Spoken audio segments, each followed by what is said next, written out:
Hello students, we are here with a new case study और इस case study में हम लोग कुछ नए कॉन्सेप्ट सीखेंगे।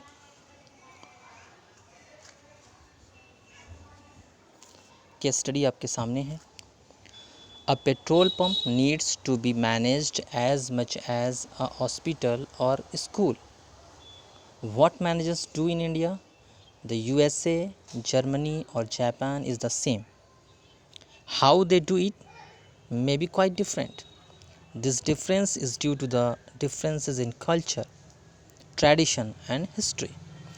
Identify the characteristics of management that has been mentioned here.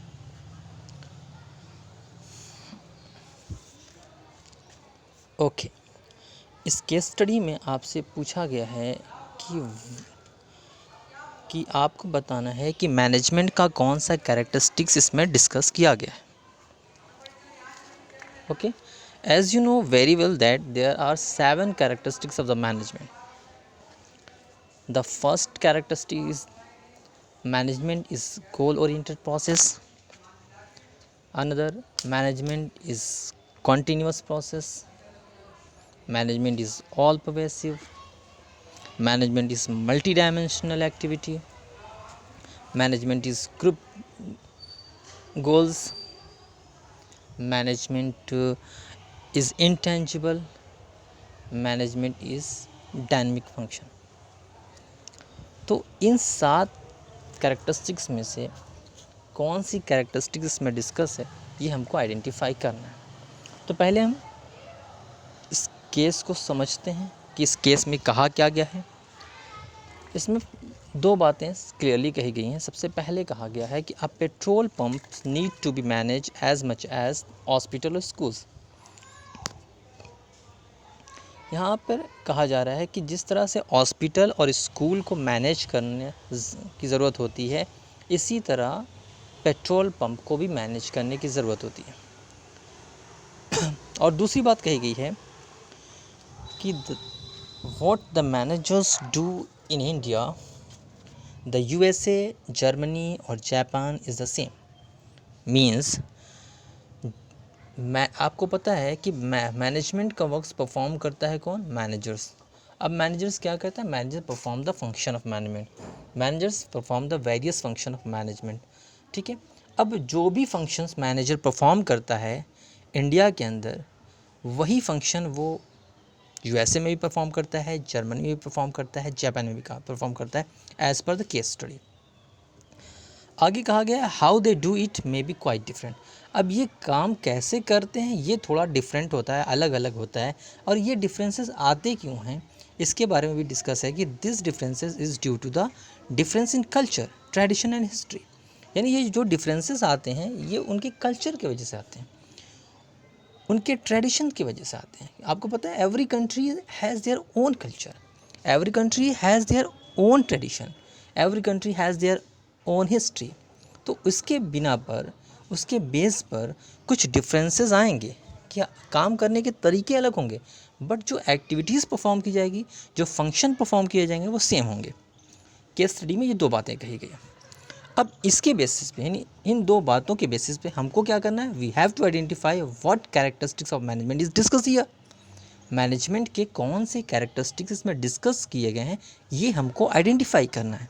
Okay तो अभी हमने एक लिस्ट दी थी मैनेजमेंट की, उनमें से एक फंक्शन, एक कैरेक्टरिस्टिक्स होता है मैनेजमेंट इज़ ऑल परवेसिव।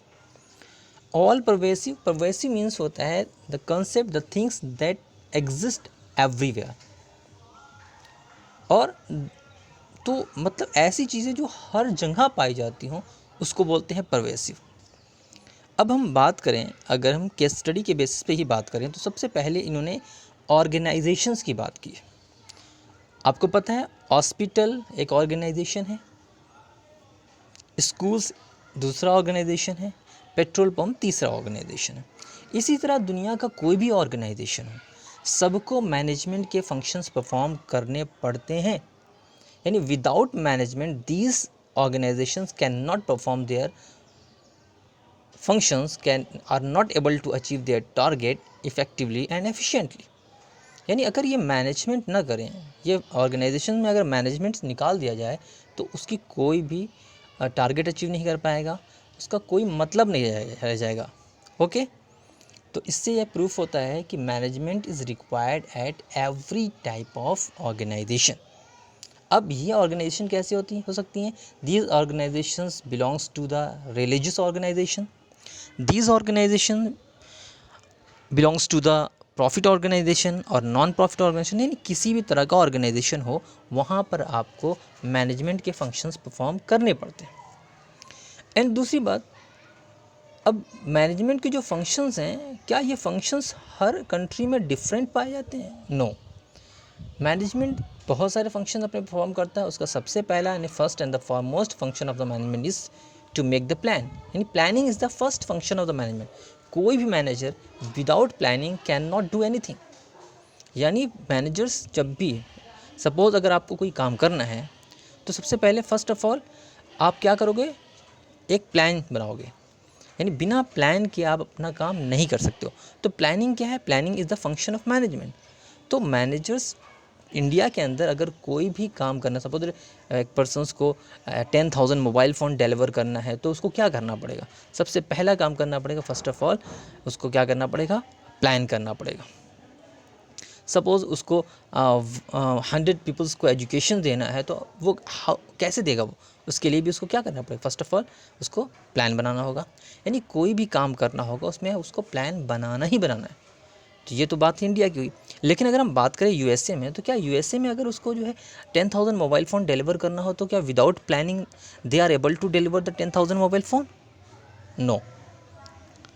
ठीक है, इसी तरह अगर in USA if a teacher wants to educate 1,000 peoples, 100 peoples, तो क्या वो बिना प्लान के वो उनको एजुकेट कर सकते हैं? नो। इट मीन्स प्लानिंग जैसे इंडिया में ज़रूरी है वैसे ही यूएसए में भी ज़रूरी है, सेम एज ऐसे जर्मनी में भी ज़रूरी है, जापान में भी ज़रूरी है। इसके अलावा दुनिया की कोई भी कंट्री हो, कोई भी प्लेस हो, बिना प्लानिंग किए कोई भी मैनेजर अपना फंक्शन परफॉर्म नहीं कर सकता है, अपना काम, अपने टारगेट को अचीव नहीं कर सकता है। ओके, इसमें मैं एक दो पॉइंट और ऐड करता हूँ। सपोज एक ऑर्गेनाइजेशंस जो है, अगर हम साइज़ के बेसिस से बात करें तो organisations are of 3 types, small, medium and large. अगर हम सिर्फ स्मॉल और लार्ज ऑर्गेनाइजेशंस की बात करें तो क्या लार्ज ऑर्गेनाइजेशन में प्लानिंग करनी होती है? तो जाहिर सी बात है, उसमें बहुत सारे डिसीजन लेने पड़ते हैं, बहुत सारे उनके टारगेट्स अचीव करने होते हैं, तो उनको उसको प्लान करना ही पड़ेगा। तो लार्ज ऑर्गेनाइजेशन में प्लानिंग करते हैं। तो क्या स्मॉल ऑर्गेनाइजेशन में प्लानिंग नहीं करते हैं?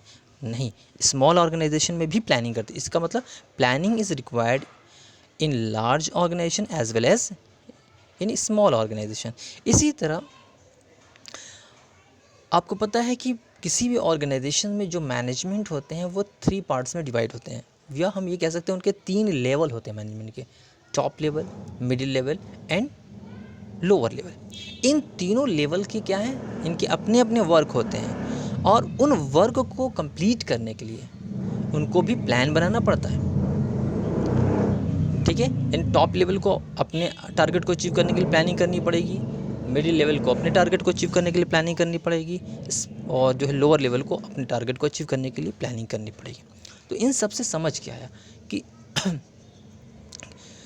मैनेजमेंट जो ऐसी कंसेप्ट है जो हर तरह के ऑर्गेनाइजेशन में पाया जाता है, ऑर्गेनाइजेशंस के हर लेवल में पाया जाता है, और इसी तरह हर कंट्री में पाया जाता है। इसका मतलब management is present everywhere, management is found everywhere, यानी without management we can't do anything.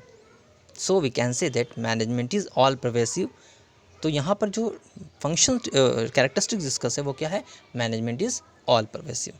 I hope ये केस स्टडी समझ में आ गया होगा। तो management is all pervasive is a characteristics of the management. हमने यहाँ पे प्लानिंग का ही एग्जांपल लिया, आप चाहो तो ऑर्गेनाइजिंग का एग्जांपल ले सकते हो, स्टाफिंग का भी एग्जांपल ले सकते हो, कंट्रोलिंग का भी ले सकते हो, डायरेक्टिंग का भी ले सकते हो। ये सारे फंक्शन हर जगह परफॉर्म करने पड़ते हैं। आई होप आपको ये केस स्टडी अच्छे से समझ में आ गई है।